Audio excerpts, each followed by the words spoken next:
Oh, God.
Coors Light, the world's most refreshing beer. Coors Brewing Company, Golden, Colorado. With great beer comes great responsibility. For all of your IT needs, visit OmniPerforms.com. Omni Strategic Technologies, the only IT company that the Watchdog trusts. Hello, everyone. From the Watchdog, I'm the Storm Tracker, Darnell Foster, with a look at your local weather forecast for your Wednesday. Mostly cloudy skies, few scattered showers and thunderstorms through the day, high near 80 degrees. Overnight low of 61 degrees, mostly cloudy skies, widely scattered showers. Chance for showers around for your Thursday. Otherwise, a mix of clouds and sunshine with temperatures in the lower 80s. Have yourself a great day, everyone. From the Watchdog, I'm Darnell Foster.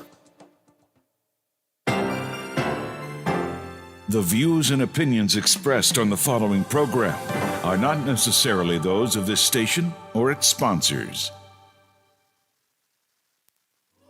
Tell me, what day is it? What day? It's called Wednesday. Hump day. Hump day. Am I right? Hump, hump, hump, hump, hump. We still have work to do. No. Yeah, I don't want to go to work. What do you do? For work. What do you do? I normally enjoy making people laugh. How'd you do that? How do you do that? Probably know me from my morning radio show. Well, if that's the case, then The world's depending on you. Get back to work. All right, showtime.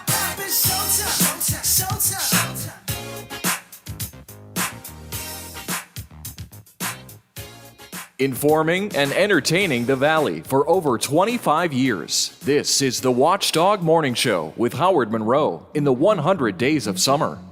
It's showtime indeed. And usually at 9 o'clock on Wednesday, I'm getting ready to have some breakfast because usually on Wednesday I have the 9 o'clock hour off because our legislative watchdogs are in here, Rocky and Brent and John and Fuzz, but those guys are out doing other stuff today, so we get an extra hour together, you and I, and I'm looking forward to that.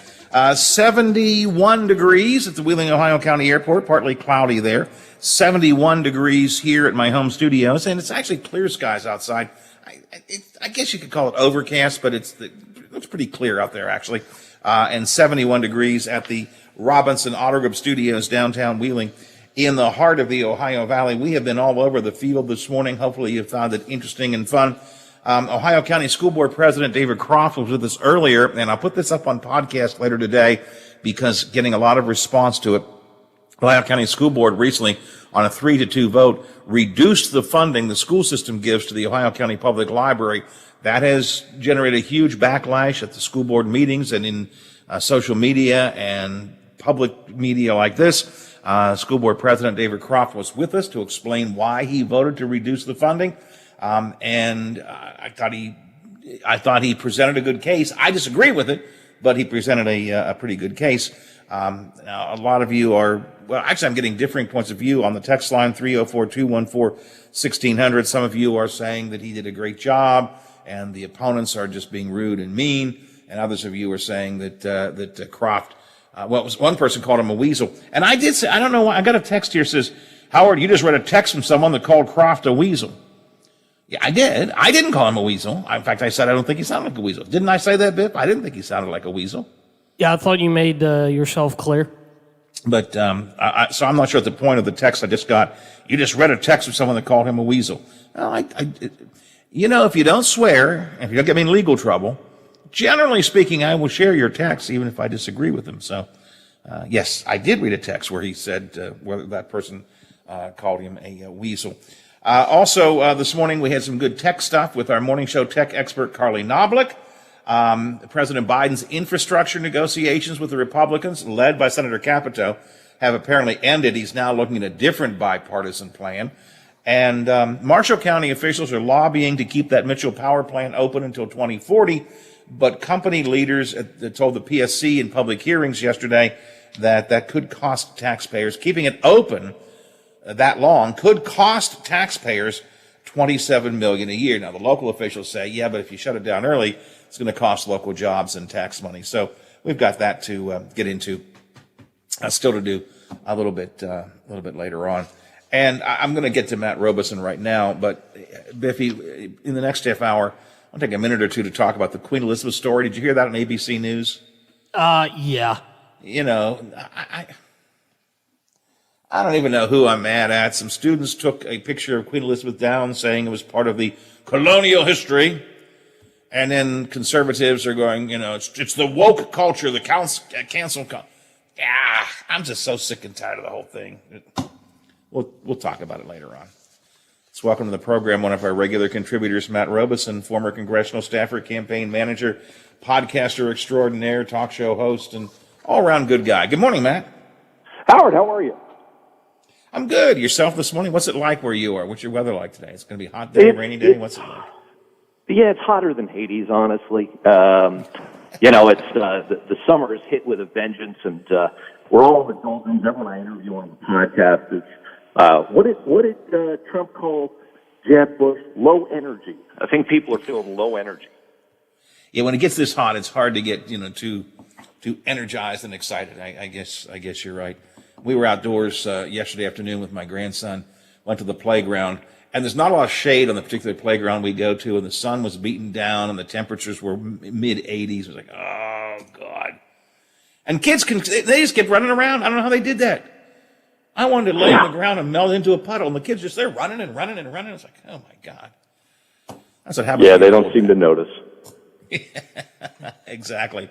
Hey, I want to talk about COVID, but before I do, just real quick, what are you hearing? What are you talking about on your talk show? What kind of reflections are you getting about the latest from Joe Manchin, where he says he is not going to vote for the people? He's not going to vote for the People Act, and he reaffirms that he will not vote to eliminate the filibuster. Getting a lot of press there. You guys talking about that much? Yeah.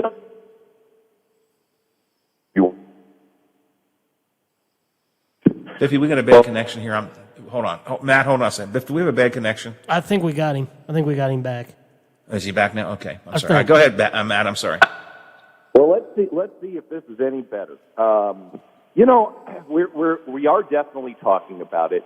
I mean, it's interesting. I host a panel discussion show where we actually try and have a constructive conversation among Republicans and Democrats.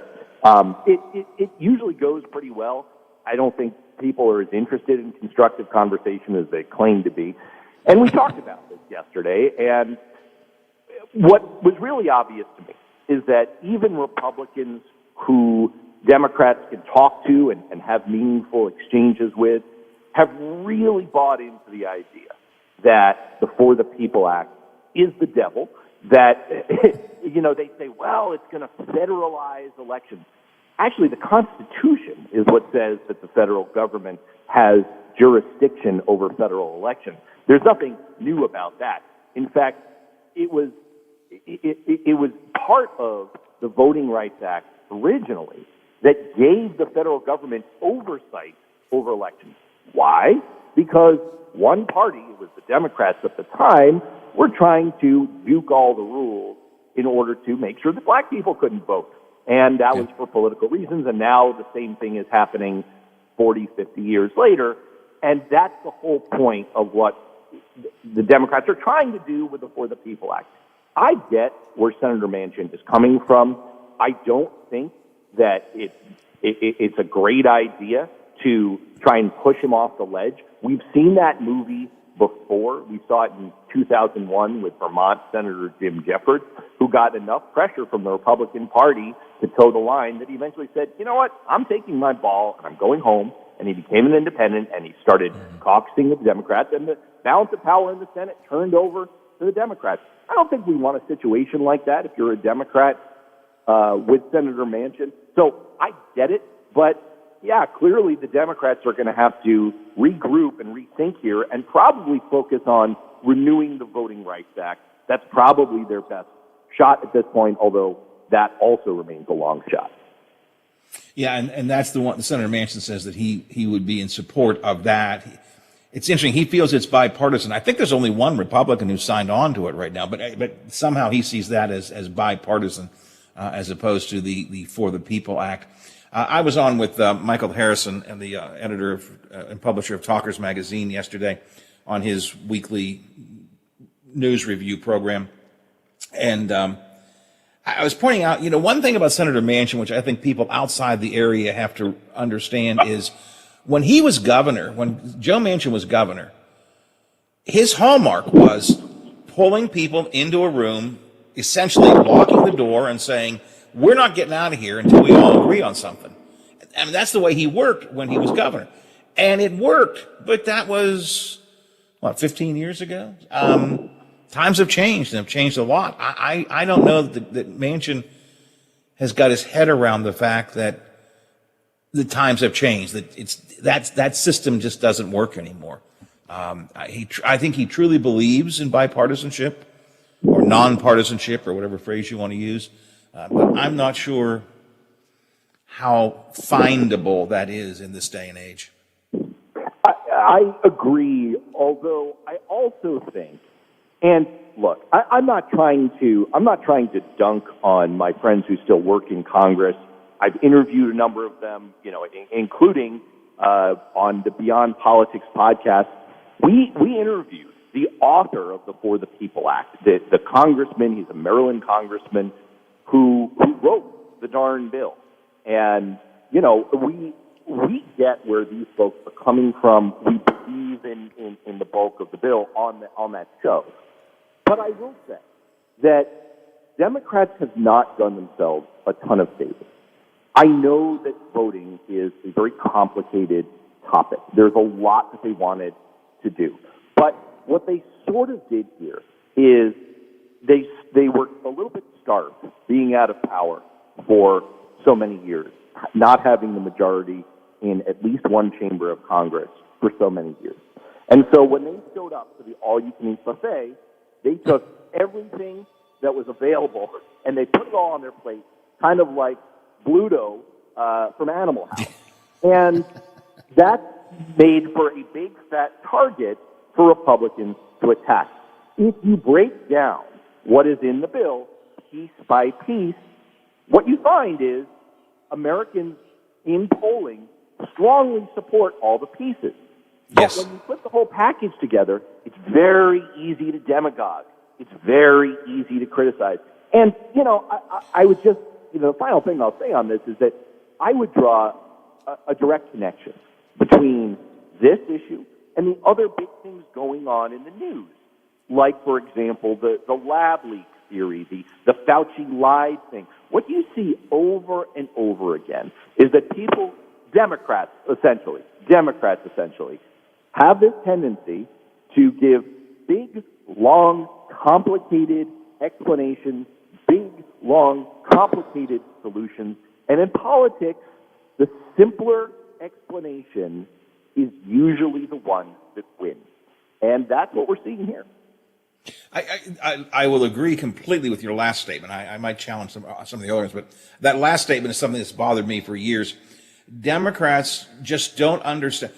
The Republican Party all across the country over the last couple of decades has really learned how to make a message resonate simply and easily. Now, their bills are just as complicated.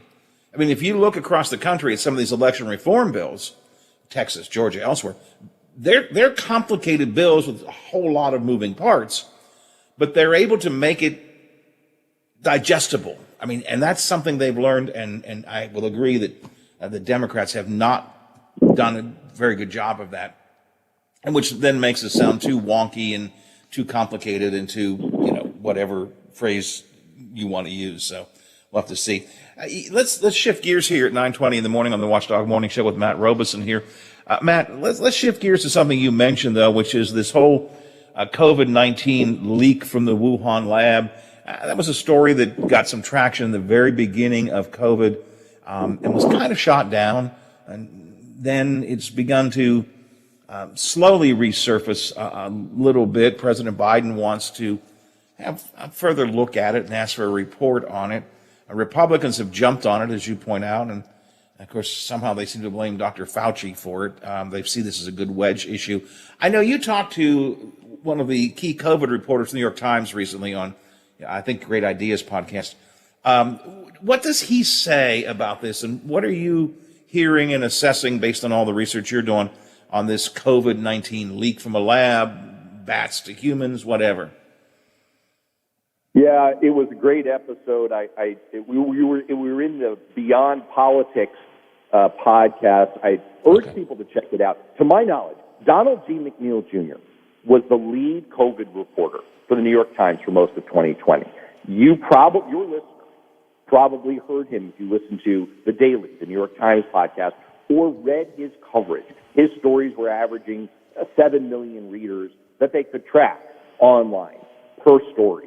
He is one of the most thoughtful, clear reporters, thinkers on explaining the science of what is going on with COVID.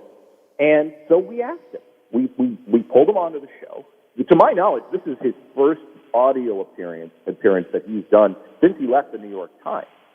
And on May 17th, he wrote an article on Medium, which you can look up. It's called How I Learned to Stop Worrying and Love the Lab Leak Theory. And he details how if you like the movie Dr. Strangelove, that's where he got it from. It's one of my personal favorites. And he details his own process of looking at this question of where COVID came from, and he takes you inside the newsroom, and that's what we did in this interview.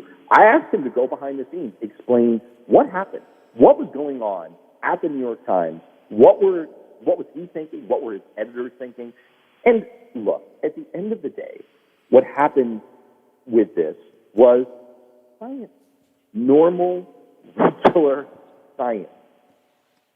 He and other members of the media who are looking at this were doing their level best, and so were scientists, to try to figure out where COVID came from. And the evidence that was available through the first half of 2020 strongly pointed at the idea that it probably came from nature, from an animal, a virus that incubated, that developed and evolved in an animal, and at some point crossed over to humans. And so there's been this kind of crazy right-wing pushback to the idea now that scientists think, you know what, it's a little bit more possible. We're beginning to think that there is some evidence that it could have come from a lab in Wuhan, China. Now the right-wing media and commentators are going crazy and saying, oh, see, Tom Cotton was right all along. Donald Trump was right all along. That's not what happened. What happens in science is you take the best available evidence, you say this is what the evidence shows, you say here's what we don't know, and then new evidence emerges, new facts emerge, you study things, you learn things. That's what happened here. And the final thing I'll say, and this comes through very clearly in the interview with Donald McNeil, which again I think is a great listen. I commend it to all your listeners, is he was working awfully hard on this. He actually proposed a story, a deep dive story on exactly why scientists thought COVID came from an animal, not from a lab. And it was his editors who stopped it. So this whole idea that somehow there's this conspiracy among the left-wing media to push this storyline about where COVID came from and to deny the lab leak hypothesis, it was the opposite. That's not at all what happened with the New York Times.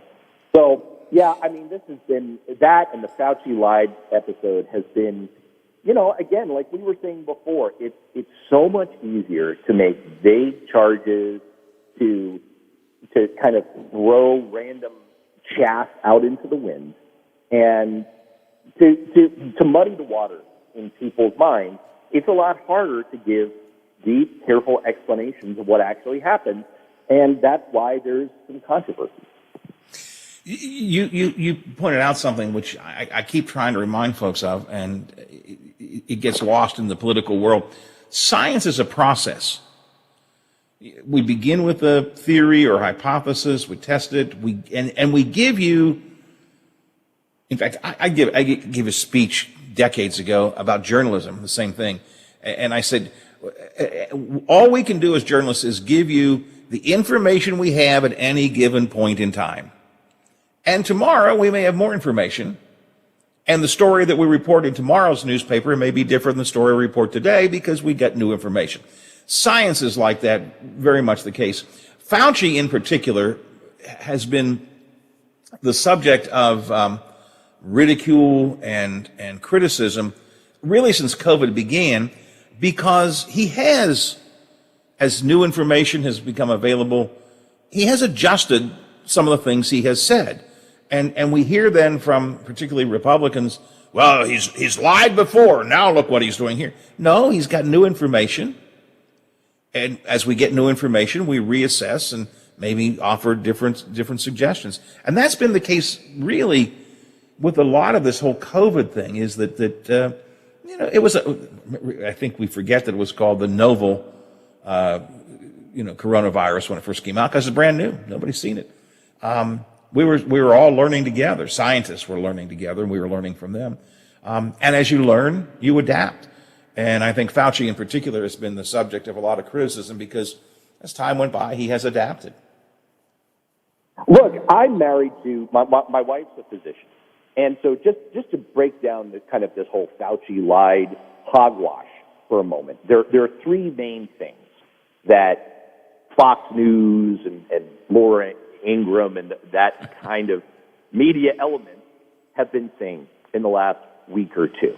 Let's just take one of them. Let's take masks for a second.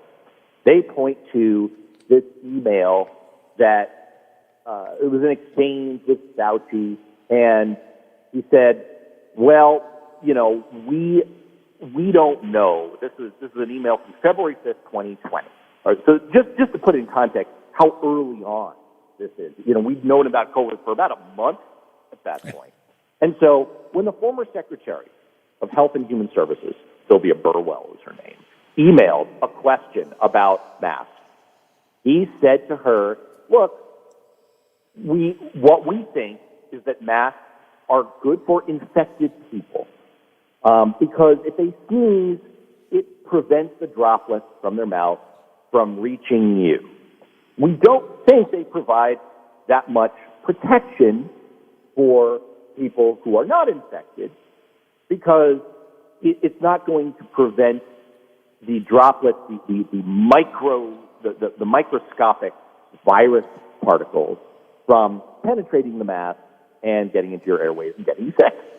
Well, like I said, my wife's a doctor, and she had to provide medical guidance to people throughout, and especially during this time frame. I clearly remember in around this time frame us having the conversation about masks and asking her, hey, we're still going to the grocery store. Should we be wearing masks? And she said, look, the exact same thing that Dr. Fauci said. Here's what we know. We think that it doesn't protect people that much. Now, look, we also know that behind the scenes, Dr. Fauci was well aware of the fact that we had a mask shortage. Why did we have a mask shortage? Because we didn't prepare, because the Trump administration had actually cut back on all of the steps that we would take for a global pandemic possibility. Well, Matt, nobody knew a pandemic was coming other than the last three presidents. Yeah, other than the last three presidents. That's right. No way we could have foreseen this. And so, anyway, the upshot of all of it is, yes, that was the best available science at the time. Now, look, Dr. Fauci was trying to also prevent a run on masks because you remember that in New York City, frontline responders were wearing garbage bags to protect themselves as personal protective equipment, right? And so, he said that. He said, look, I was putting my thumb on the scale. This is what the science said, and I was trying to prevent people from running out and getting masks that were so desperately needed by the most at-risk people in our society, who are the frontline medical workers. But that's not some crazy lying conspiracy. But how much time did I just take to give that explanation, right? A solid 3 or 4 minutes there. It's so much easier for Laura Ingraham to say, well, what did Fauci know? Why did he change his mind? I'm just asking questions. And in one sentence there, I probably just muddied the waters in the minds of all of our listeners. Well, Matt, you and I have talked about it before. Unfortunately, conspiracies are easier to believe than the reality that we don't know everything, right? I mean, conspiracies are easy to believe. Fauci knew all of this and just didn't tell us. He was doing it for, although I must admit, I've never fully understood what they think the motivation of Dr. Fauci is. But Fauci did it for some nefarious reason, purposely misleading us, purposely hiding facts and so on. And that's easier to believe, I guess, than the truth, which takes, instead of one sentence, takes three, you know? And that's sadly the world we're living in today. That's the world we're living in today. Well, connected to one more thought, one more recent show that I did, on Beyond Politics, we had, I would say he's the country's leading expert on analyzing UFO videos. And we actually did it both as a video, you can find it on YouTube if you search for Beyond Politics, and we did it as a podcast. And we looked at the videos that the Department of Defense have released on, UFO sightings. And we broke them down, and we looked at them. And at the end of the show, we talked a little bit about the fact that what's tough for this guy, his name is Mick West, is that what he does is kind of a bummer. And it's the same thing if you ever see a magic show, a really good magic show, if you actually get the explanation of how it was done, you kind of feel bummed out. Try it for yourself. Go exactly. YouTube something, go Google it. You feel bummed out because the magical explanation, the idea that there's something out there that might be a little bit magical, a little bit unexplained, it's more fun. It's more exciting. Sure it is. And giving facts is dry and dull, and it's kind of a bummer. And it's just one of the sad political dynamics in our country. The Democrats are the party of being a bummer. And I don't know how to break out of that. I honestly don't. Yeah, but I have to admit, I watched your podcast with the UFO guy, and I was bummed out. I keep hoping that when the Pentagon releases its report this month, that Zork is going to be the one to present it. See, that's what I think. I think they've got Zork in the background, and when the time comes to have a press conference, this big, tall, green guy is going to come out. Hello, I am Zork. And watching that podcast just destroyed my whole plan. All my ideas went up in smoke. Wouldn't that be fun? And by the way, politically, I think things have gotten so bad in our politics, taking it full circle back to Joe Manchin and his continuing belief in a vision of bipartisanship that maybe never was and probably never will be again. I mean, what would unite us? Okay, well, let's look at history. What united us in the past? Basically, fighting the Nazis. So, common foes. Maybe Zork wouldn't come out as part of the press conference. Maybe it would be like, all right, look, people, we're living in Independence Day here, and the aliens are here, and we've got to all fight them. And so Mitch McConnell and Joe Biden are going to team up, and we're all going to war with the aliens. That's maybe the one thing that could bring us back together as a country. I'm kind of joking, but I'm actually kind of serious. There is so little that unites us in common purpose. And I think when people express, look, 33% of the public, according to Gallup polling, believes that UFO sightings are probably alien spacecraft. And I don't dismiss these people. I do not hand wave them away. I am very respectful of their views because I think in part what they're expressing when they say that is a hopefulness, is a wish for something outside ourselves and maybe something that would draw people together and give us a sense of, something outside our humdrum and pretty awful politics. Matt, I wish I could concur with you, but you know what? I'm afraid that if Zork were to come out, Mitch McConnell would say, I think he's part of the Fauci conspiracy. We can't do anything with this guy. And Well, it depends. Does he believe in big government solutions? I mean, it is true that if Joe Biden said, look, the alien spacecraft are landing and, we've got to all come together, otherwise we're going to end up as food, for example. Mitch McConnell would probably come out and give a speech opposing Joe Biden's big government socialist solutions to fighting the aliens and say that probably the private sector could figure it all out. It's just another example of critical space theory. That's right. This has been a problem since the founding of the country, right? This has all been, we're all conspiracy. All right. Matt, I got to move on. Beyond Politics, I encourage people to, great idea. It's a good podcast too, but the conversation we've had today has been on your Beyond Politics podcast, which people can find on Apple Podcasts. I always mention them in particular, but basically Anywhere you find your podcast, you'll find Beyond Politics with Matt. The Great Ideas podcast is a good one, too. Always some fun stuff on there, and it's really some interesting things as well. And I appreciate, as always, your time today, sir. We always have great conversations. Thanks so much, Alex. All right, talk to you later. Appreciate it. Matt Robeson, former congressional staffer, former campaign manager, talk show host, podcast host, the Beyond Politics podcast, the Great Ideas podcast. And we get him here every couple of weeks to talk about some of these things. 9:38:22. Yeah, now I think about it. If Zork comes out somehow, that since this is a Democrat administration, if Zork comes out during this Pentagon release, Mitch McConnell will vote against whatever it is because it's a Democrat thing. Part of the Fauci conspiracy. Yeah, he's a Fauci conspiracy, Zork. And I'm only half joking. In this day and age, that's possible. All right, I'll tell you what else is possible. It's possible that we're going to get some news and sports right now. Is that possible, Biff?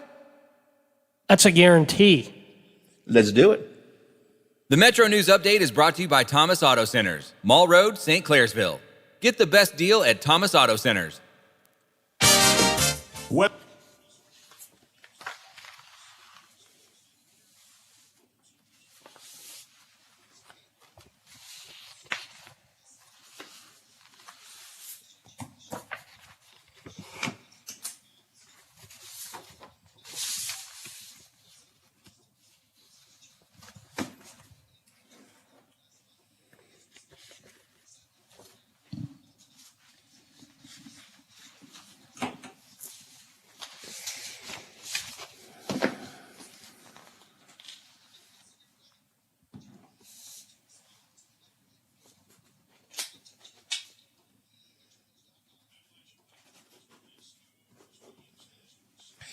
I'll take a break sometime in the next half hour, Biffy, since I assume we're not going to get Bob.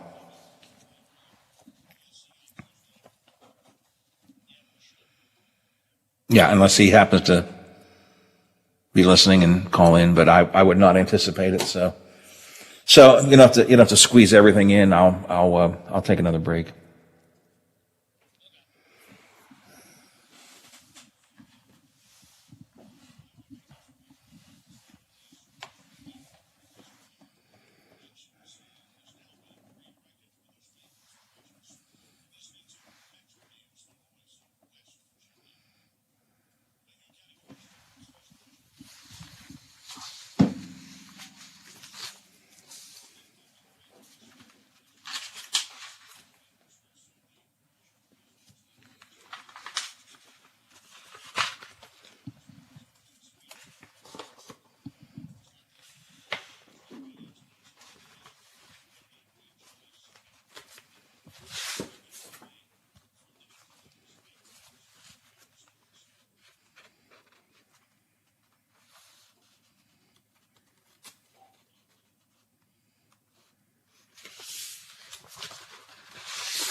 Like I said earlier, even I know to touch the base, for God's sake.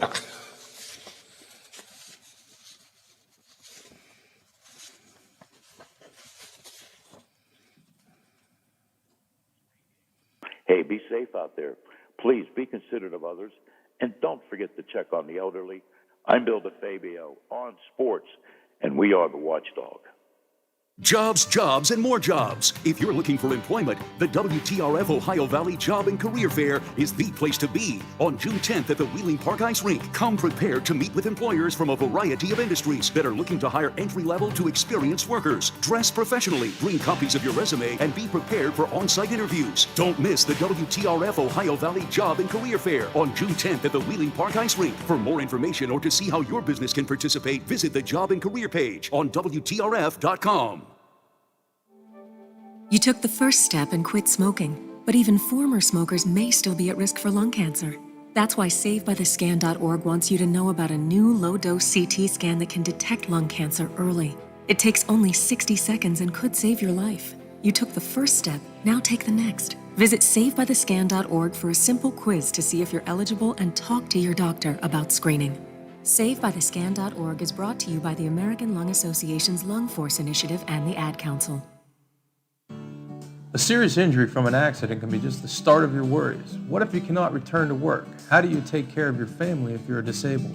At Gelner Law Offices, we represent seriously injured people and understand their problem. We know how to get you fair compensation. We will work hard to make sure you get the money you deserve for your losses. Don't go it alone. If you're hurt in an accident, call us at 304-242-2900 or visit us at gelnerlaw.com. We'd like to help.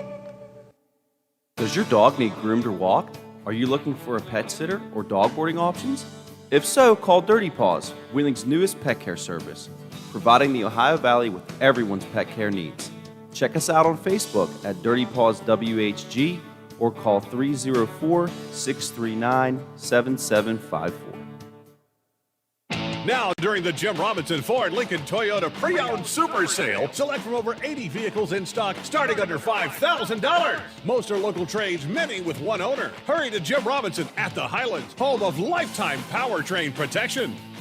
Now, during the Jim Robinson Ford Lincoln Toyota Pre-Owned Super Sale, select from over 80 vehicles in stock starting under $5,000. Most are local trades, many with one owner. Hurry to Jim Robinson at the Highlands, home of lifetime powertrain protection. The outdoor drama Tecumseh is back this summer. The drama, the history, and the spectacle make Tecumseh one of Ohio's most beloved traditions. Tecumseh has provided thrilling live entertainment for 50 years, and the outdoor theater at Sugarloaf Mountain will provide a safe and memorable experience for your entire family. Get tickets now at tecumsehdrama.com. This message is made possible in part by the Ohio Arts Council. Tecumseh, experience the drama. Studies show that people with good oral health are more likely to have good overall health. That's why it's so important to maintain a healthy diet, to brush your teeth at least twice a day for 2 minutes, to floss once a day, and remember to see your dentist regularly. Ohio Dent.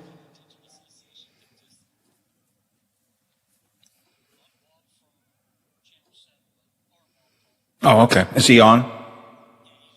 Okay. Visit associationsadvanceohio.com. Adina, the watchdog is protecting your yard. Join Howard Monroe, Hoppy Kercheval, Bill DeFabio, and Big Rick for the best live and local talk in the Upper Ohio Valley and beyond. Adina trusts the watchdog. You can vote in our Watchdog poll and read commentary in our blogs on watchdognetwork.com. The Watchdog Morning Show with Howard Monroe continues. Tomorrow on the Watchdog Morning Show, our old friend Doug Giffen from the IBEW is going to be back. They're concerned about a public project that has gone to an out-of-state contractor. Doug says well over $1 million in taxpayer money is going out of state, and we're not going to get any taxes for that. We'll talk about that. And Biffy, the guy that texted me yesterday and said nobody cares about church except churches, and stop talking about my, quote, imaginary friends, referring to God and church and all that kind of stuff. Yeah. Just fair alert to that guy. Tomorrow on the show, we're going to talk to David Freisen, who is a Baptist minister, but also is a diversity officer at WVU. He wrote a piece this weekend that caught my attention. Time to Reclaim Christianity, which is something that has bugged me. We have allowed the hard right, evangelical, super conservative Christian movement to define Christianity. And in my mind, it is absolutely not Christianity. And I know that my texter from yesterday is going to get upset because I'm going to talk about that. But Fryson's with us tomorrow to chat about that as well. That's coming up tomorrow here on the Watchdog Morning Show. Right now, it's time to talk to our old buddy Bob. Good morning, sir. Good morning, Howard. How are you this morning? Have you hollered at the radio for today or anything? No, I refrained there. But it inspired me to pick up the phone, Howard. So that's good. Good. That's good. Yep. Hey, before I get to what I called in for, I've got a great marketing idea. Okay. But I want to run it by you. Okay. Are you listening, Biff? I'm listening. All right, here it goes. Hey, baseball fans, think you've seen it all? Catch the Pittsburgh Pirates because you have not. Let's go, Bucks. Biffy, what was the text it was a tweet you said you saw yesterday? At some point last night after the play, it said it was either the best or greatest rivalry in baseball, the Pirates versus first base. It is a problem. Bob, you can confirm this. I know nothing about sports, baseball, all that kind of stuff, right? I mean, you can confirm this is not an area of expertise of mine, correct? Okay, yes. All right. Even I know you touched the base. Well, I don't know, Howard. I've hit a few home runs in my day, and you can always go back. I blame the first base coach as much as I blame the rookie Hayes. I think Biff. I haven't read a Pittsburgh paper or listened to a Pittsburgh sports show yet today, but I think they acknowledged that the first baseman said, "Yeah, he missed it. He should have been screaming at him." Yeah. Look, there's like 600 people there in the stadium, so noise couldn't have been a factor. You have to scream at him. Stop. Hey, Key Bryant, stop. You missed first base. Come back. He could go back and touch it. There's no time clock on how long it takes you to trot around the bases. And get this, the third base coach could have stopped him and said, go back, touch second, go back and touch first, and come back around again. Nobody helped him out. And they even showed it was like a 15-second video, and they slowed it down, and you immediately see the first base coach almost look over and actually point to first base, almost like telling him, hey, you missed first base. I mean, you could clearly see a point to first base. I hate to cost anybody their job. Really, I do. I don't like to play that card. But if I'm Bob Nutting or anybody in the front office, he's gone today. I can't. You saw it, but why? That changed everything in that ball game. You talk about letting the air out of the balloon. They were doomed after that, and you just can't have that. What is the first base coach there for? Are you just watching the game? It's just stupid, Howard. I hear you. I mean, what you say makes a lot of sense. But again, watch tonight because you might see something totally different. This time it might be at second base. But that's not what you called about. Well, David Croft. I thought I hated the guy. Never met him. Just reading stuff in the paper, his quotes, what I think a big mess this is.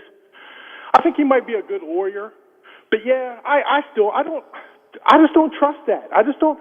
After what we have seen with the school board and personal agendas, how can you clear that thought in your head when something so shaky as this pops up, Howard? Tell me, how can I do that? Well, it's a problem. All I can say is that. David Croft, at least, he's a new board member. He brings his own perspective to it. But the truth of the matter is the Ohio County School Board has had some really bad years here and some untrustful years here. Untrustful, great word, Howard, yes. They've done some things that were just, as you point out, I mean, there was that one school board that basically got itself elected in order to carry out personal vendettas. No question about that. And it's hard to get that out of your head. I don't think, on the one hand, David Croft shouldn't have to suffer for the sins of the past and other people, but it's hard to put it out of your mind. You say, man, look at all the problems we've had with this school board. Look at all the ways they've acted, in my mind, and I think in yours, inappropriately. Sure. And you know what? The voters have to take some responsibilities. Mr. Croft is new. Christine Carter certainly is not. She's been up to her eyebrows in controversy. How in the world don't they let somebody else have a chance, Howard? I just don't get it. And the point that I almost started yelling at the radio is when you brought up the point, hey, you got an athletic field, how can you compare that to the library? And you're talking to somebody who always put athletics first, encouraged my sons, one did, one didn't, to put athletics first. But how can you tell me that athletic field is more important than children reading and learning to love to read? Why didn't you jump on him about that, Howard? Well, I mean, I think I did make that point. No, you backed up a little bit. You said, "Oh, okay, yeah, I see your point. Athletics is important, but not as important as the library." Well, what I said was because I had said I don't know that athletics is really a critical part of education. He said, "No, I think it is," and I think he's right. The athletics is part of it as well, but the issue becomes priorities, I guess, which is more important. I'm not sure that. And by the way, I appreciated Mr. Croft coming on. Me too. And I thought he comported himself very well. I have no complaints with the way he handled himself. And he began by knowing that we were going to disagree, and that was okay. Yeah, like I said, maybe he's just a good lawyer, though, Howard. But here's what I can't get over. You know, by the time that those students are participating in that athletic field up there, the ship has pretty well sailed on whether they're going to be a good student or not. Now, they might have a year or two to get it together, and I encourage that. But what about the roots? What about 5-year-olds, 4-year-olds, 6-year-olds that learn to love the library and learn to read? If you take that away, you're going to have problems. Again, I agree, and I think that we disagree, and he said, "Look, we're just going to have to disagree on this." I think there's a moral responsibility that goes above and beyond whatever is written down. And he said he didn't think so. And he did. I said he said we're going to have to agree to disagree. I think there's a moral responsibility to everybody in the county, but I'm not sure he comprehends. I shouldn't say it that way, but I don't know that he gets how many Ohio County public school students the library is important to them. Even in the summertime. And I think the answer would be more students than the new athletic field up at the high school. I agree 100%. Again, I'm all about athletics. I am. But here's a case where it's something's wrong. If you can't see this, then I think there's something else muddying up the water. And that's just my opinion, Howard. Great interview, and I do appreciate him coming on. You have a great day, pal. All right, thanks a lot. 9:55, 5 before the hour. If you missed the interview with David Croft, I'll have it up on podcast sometime this afternoon. I'll be looking for it on my Facebook page or the Watchdogs Facebook page. Have to do a break, right, Biffy? Just a real quick one. 55 before the hour, 72 degrees. I'm Big Rick, host of Real Big Talk, weekday.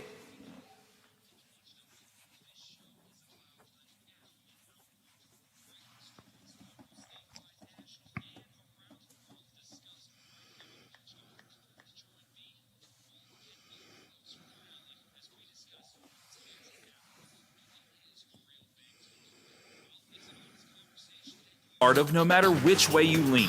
Real Big Talk, weekdays on the Watchdog.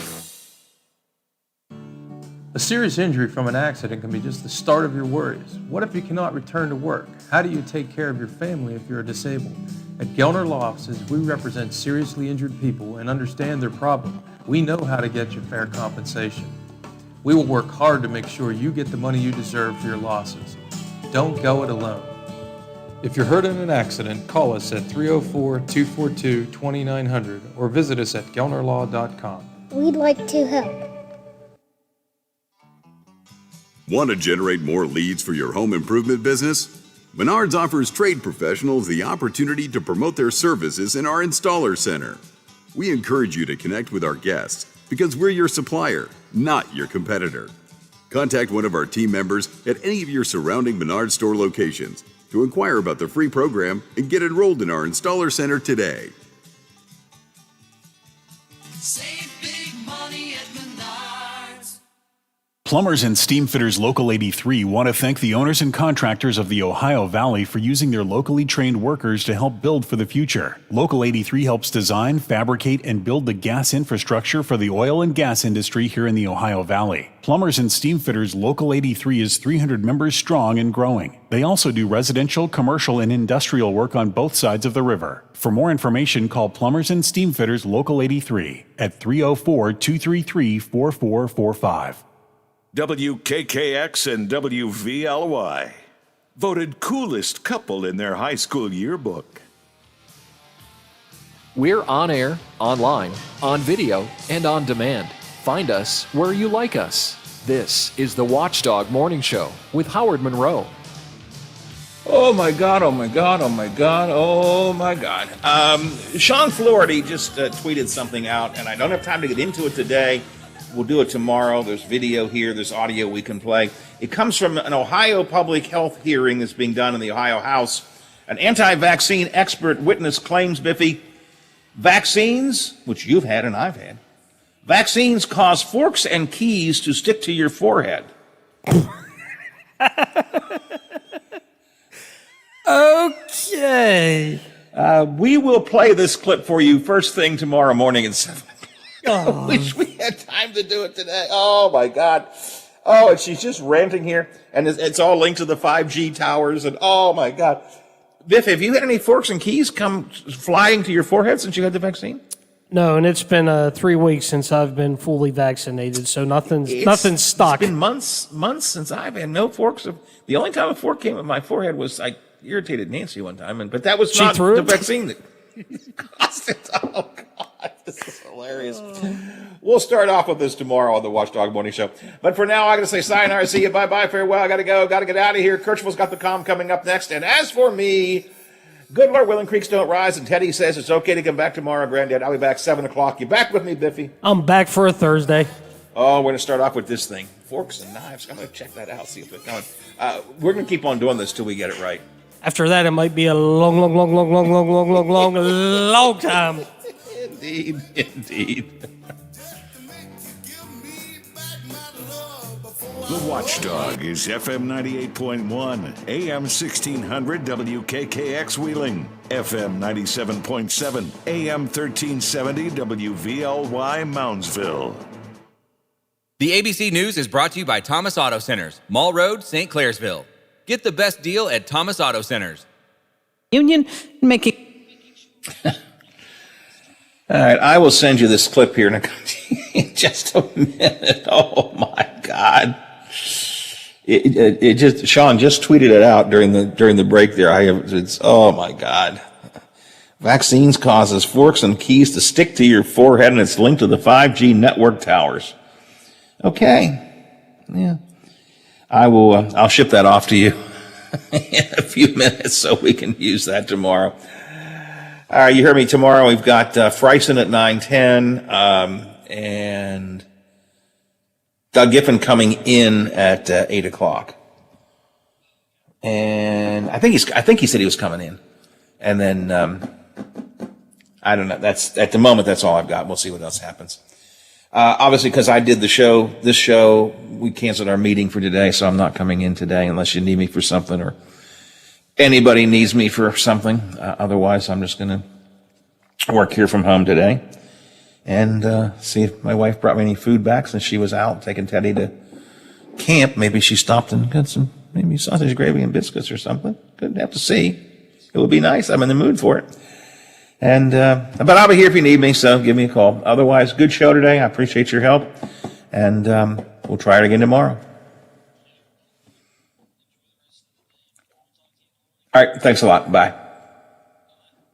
And so even though the numbers are going down, you need to be careful around kids, especially kids who have medical conditions like asthma. The European Union approving a new vaccine travel certificate aimed at opening up the 27-nation bloc for the summer. This is ABC News. Do you check your Google search results regularly? You should. People often get their first impression of you or your business online. Negative comments on the internet can impact your life and your livelihood. Take control of your online reputation. Get your free reputation report card at reputationdefender.com. It may reveal negative posts from an ex-employee, upset patient or client, news article, legal issue, or even exposed personal information right there in your Google search results.